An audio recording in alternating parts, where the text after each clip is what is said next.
los centros de investigación a la gente le pagan por investigar. Cuando te metes en investigación ves que a veces hay un poquito de mierda, entre comillas, dentro de todo. Y es que yo cuando hice el máster de investigación me di cuenta de que había que seguir unos patrones. Había que hacer listado consort, había que hacer un checklist de qué cosas tienen que tener un artículo para que el artículo tuviera calidad. Y claro, tú cuando vas a presentar un artículo en una revista, te dicen quita esto, quita lo otro, quita lo otro, quita lo otro, quita lo otro. Y es como que todo eso que ya habías hecho y que estaba reflejado en tu artículo para que tuviera calidad, lo tienes que quitar.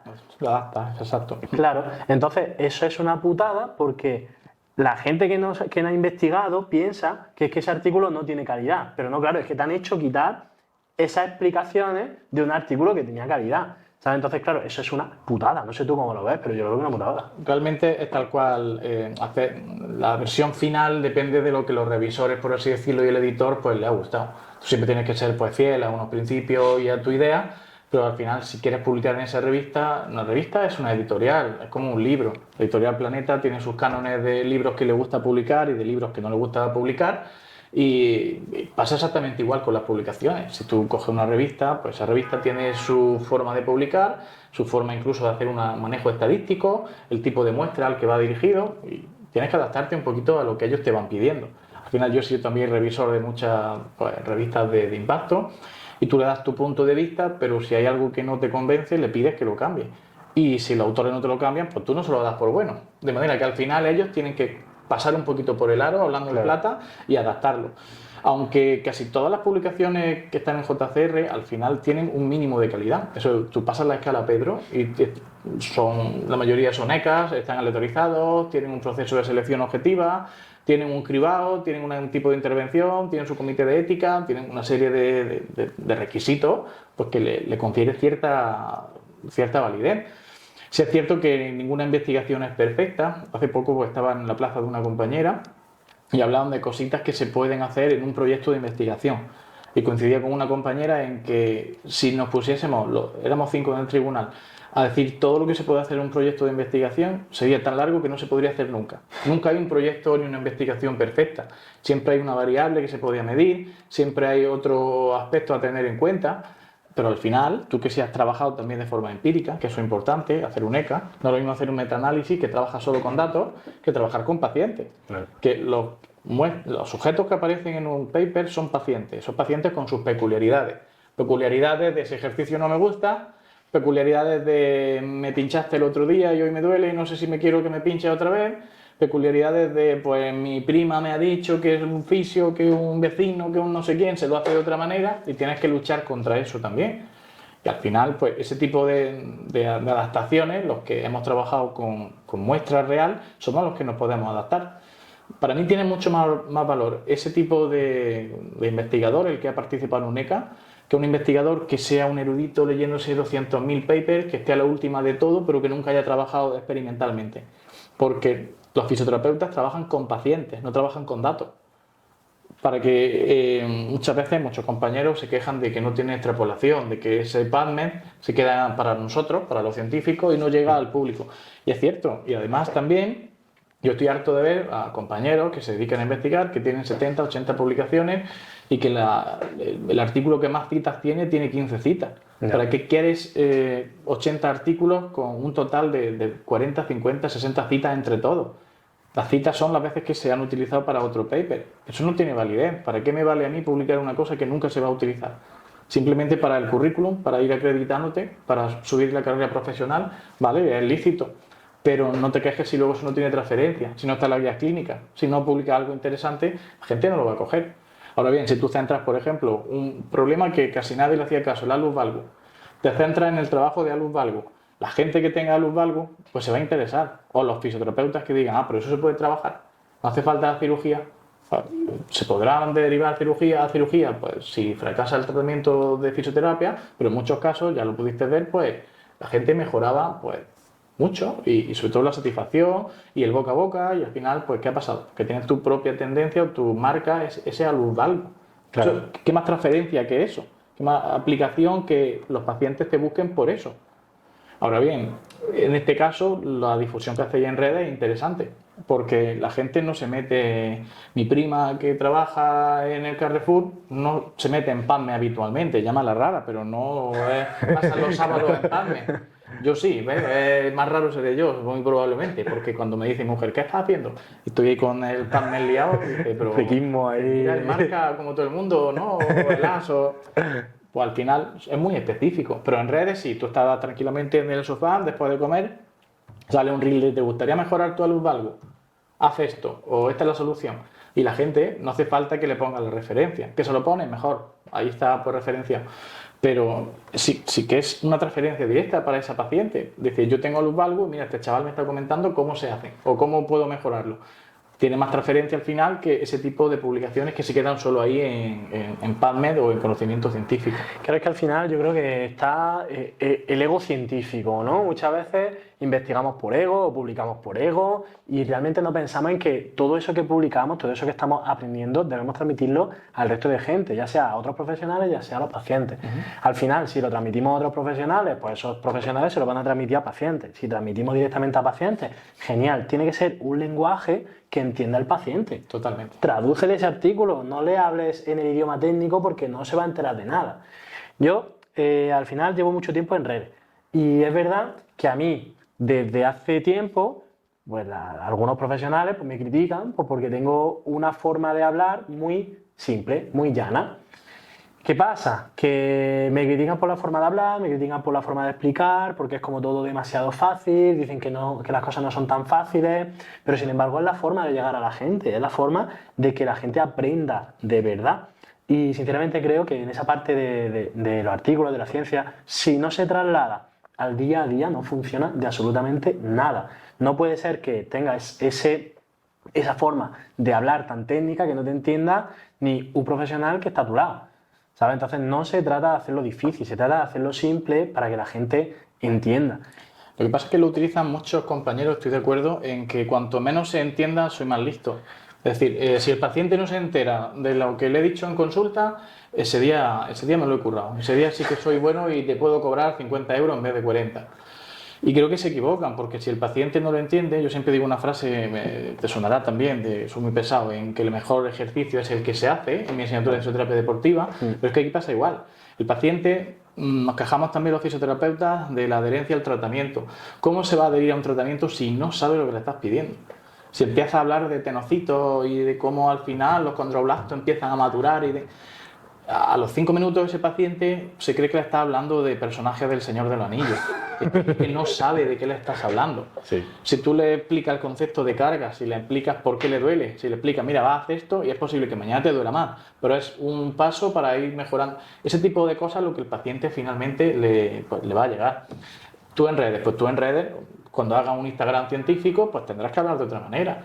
Yo no hablo igual en el podcast que en mis clases, que en un congreso, que cuando me invitan a una conferencia plenaria. Cada contexto, tanto que nos gusta hablar del contexto, el mensaje también tiene su contexto. Creo que mucha gente se le olvida eso. Si tú estás hablando con alguien que es compañero tuyo de profesión, que es fisioterapeuta, podrás hablarle de una manera. Si estás hablando con una ingeniera informática o con un panadero hay que adaptarse, ni mejor ni peor, simplemente diferente. Hay que adaptarse a ese mensaje, igual que yo en clase. Yo no le puedo hablar lo mismo al alumnado de primero, que no sabe todavía dónde está, que acaba de encontrar muchos de ellos Jaén en el mapa, que no sabe ni dónde quedaba, que a los que están en cuarto, que tienes que apretarle, que tienes que decirle, oye, mira, esto es lo que vais a encontraros en 3 meses, y que tienes que meterle caña, porque es que en 3 meses están trabajando. Claro. Entonces, mi mensaje, si yo diera el mismo mensaje, soy torpe. Porque tú tienes que ser lo suficientemente inteligente como para adaptar el mensaje. Si no, con el ego, como decía, si yo qué bien hablo, nadie me entiende. Si nadie te entiende, algo falla, porque lo principal en un mensaje es que llegue al destinatario. Si no, ¿para qué quiere elaborar el mensaje? Es como los papers estos que no van a ningún lado. Al final volvemos siempre extrapolándolo a distintos contextos, es lo mismo. Un paper que nadie se lee, pues la transferencia es nula. Un mensaje que no llega a ningún lado, que se queda ahí, porque nadie te está entendiendo, pues la transferencia final es nula también. Pero esto es como los idiomas, tío. Esto es como los idiomas. el típico cuñado que le viene un guiri, le viene un inglés, un alemán y se pone, no habla de su idioma, sino que le habla más alto, ¿sabes? Más alto. Y es como, no se va a enterar, tío, por muy alto que le hable, aunque le escriba en mayúsculas, no se va a enterar de nada. Háblale en su idioma, tío. No le hables de manera técnica, pero más alto o con más palabras todavía técnicas a una persona que no lo entiende. Que no lo está entendiendo. Claro, entonces aquí viene a ser lo mismo. Pero además lo importante de aquí es saber adaptar el mensaje. Al final, un buen profesor es una persona que sabe adaptar el mensaje, pero no hace falta ser profesor para adaptar el mensaje, porque todos los fisios somos profesores en algún momento. Los pacientes, totalmente. La parte educativa, lo de educación en el dolor, yo siempre, este año le he metido mucha más caña también a los alumnos con eso. Educación al dolor, educación del paciente o conocimiento del paciente del dolor, no es simplemente que te pongas a explicarle las vías nociceptivas, que si quieres, que si el paciente es interesante o le gusta, pues ¿por qué no? Mientras le hace un tratamiento y dice, mira, esto te estoy intentando hacer tal cosa, vale, perfecto. Pero educación al dolor es que el paciente entienda qué le pasa. Entonces, somos docentes sí o sí con nuestro paciente o un buen fisio. Un fisio, bajo mi punto de vista, que llega al paciente, lo tumba boca abajo, le pincha, le cruje, le hace lo que necesite, pero no le habla, no le explica qué le está haciendo. Para mí eso, luego le van a preguntar, ¿qué te ha hecho el fisio? Y dice, pues no sé, ahí me he puesto, me ha pinchado, me ha crujido, le ha faltado casi escupirme, yo qué sé lo que me ha hecho y no sé realmente para qué. Así es muy difícil que eso funcione. Imagínate que tú llevas el coche al taller y el mecánico te dice, son 5.000 euros. ¿Pero cómo 5.000 euros? Sí, sí. ¿Pero qué le ha hecho? ¿No? Lo lógico es que le he cambiado las bielas. O no es lo mismo que te cambie las pastillas de freno a que tenga que cambiar de montar el motor porque se ha gripado y cambiarle una biela. Claro. Pues si tú muchas veces queremos subir el precio, me parece correcto porque todo ha subido, pero explícale al paciente qué le estás haciendo. ¿Por qué debe pagar ese precio? Si no, es muy difícil que el paciente responda. Cuando vea a un fisio que cobra 15 euros, dirá, pues si me hace lo mismo, voy a ir al de 15 euros. Diferénciate. Diferénciate cómo, explicándole al paciente qué es lo que tú estás haciendo. Pues eso no hace falta todavía y es cierto que a veces por el embudo del sistema de no tengo tiempo, esa excusa del tiempo, eso pasa mucho, por ejemplo, en mutuas, ¿no? Y es cierto que muchos compañeros y compañeras están saturadísimos, con listas de espera bestiales, con intereses también a nivel económico, de unos que quieren estar de baja, otros que les interesa el alta, tienen muchas presiones, cierto, los medios que tienen no son a veces los mejores, pero al final cuentan con una ventaja, y el sistema público igual, ¿eh? Tienen un paciente que suele ir 5 veces a la semana. Eso, en la clínica privada nosotros no podemos hacer eso. Un paciente que vaya 5 veces, tú puedes hacer el lunes una buena valoración, el martes una parte manual para trabajar analgesia, el miércoles una parte activa para reforzar lo que ha hecho, el jueves repito un poquito de analgesia y el viernes pues hago otra reevaluación y trabajo con ejercicio. ¿Que tengo 15 minutos? Bueno, pero 15 minutos 5 veces a la semana ya es más que una sesión. Claro. Entonces, si se enfoca, si el paciente al final, que parece una tontería, esto se nos llena la boca en decirlo tanto en clase como en las redes, el paciente como centro del proceso terapéutico y luego nada. Luego ve a los oficios con el pointer o con la ecografía y parecen toreros más que fisioterapeutas que van a pinchar sin primero... Pero espérate qué pasa al paciente. Es que le ha hecho una ecografía, pero pregúntale al paciente. La ecografía al final, los fisioterapeutas siempre hemos criticado, la estructura domina la función. Ah, eso es de antes casi de brujo, eso es de los años 60. ¿Y ahora qué estamos haciendo? Si hay gente que como se le vaya la luz, tienen que cerrar la clínica porque no pueden encender el ecógrafo. Sí, el ecógrafo aporta, claro que aporta, igual que el resto de estrategias. La onda de choque es genial, la electrolisis genial, pero bien utilizada. No nos convirtamos en esclavos de eso. Claro, las empresas que hacen ecógrafos frotándose las manos, porque el fisioterapeuta que no tiene ecógrafo es un desgraciado, pues claro, ellos dirán, tú compra ecógrafo y cada vez más caro. Pero no es necesario. ¿Es importante? Bueno, es una herramienta más, como te decía, pero la principal herramienta, y eso te lo escucho a ti decir también alguna vez en tu reel, y creo que es tal cual, la principal herramienta es un buen razonamiento. ¿Qué te voy a hacer? Primero cuéntame qué te pasa. ¿Te duele el hombro, la rodilla? ¿Cuándo? ¿Cómo? ¿Por qué? ¿Qué esperas conseguir? ¿Cuánto tiempo tienes? No es igual a alguien que tenga una rotura de fibra, que tenga que presentarse en 2 semanas para una oposición en la Policía Nacional, que alguien que diga, no, yo es que he jugado un partido de pádel después de 4 meses sin hacer nada y me he hecho un poquito de daño, tengo una roturilla, pero que si tardo X no me importa. Es que las demandas son distintas, el tratamiento va a ser distinto. Eso no te lo dice un ecógrafo. Entonces, por ahí tenemos que centrarnos en el paciente. Eso es centrarnos en el paciente. No decirle al paciente qué te tiene que doler o cuándo tienes que mejorar, que eso no va así. Eso no va así. El paciente mejora cuando mejora. Muchas veces nosotros nos equivocamos en la valoración y en el tratamiento, pero vuelve la palabra ego, que en fisioterapia la verdad que tenemos un ego como un demonio, ¿eh? Pues esa palabra ego nos impide ver eso. Es decir, no, es que la culpa es del paciente. ¿Y cuántos compañeros y compañeras nos han encontrado que le echan la culpa al paciente? Es que no habrá hecho los ejercicios. ¿Y es que ese ejercicio era el que le necesitaba? ¿Tú eso lo has valorado? ¿Lo estaba haciendo bien? ¿Tenía posibilidades? Claro, o le ha explicado la importancia de hacer ese ejercicio, el paciente ha entendido eso.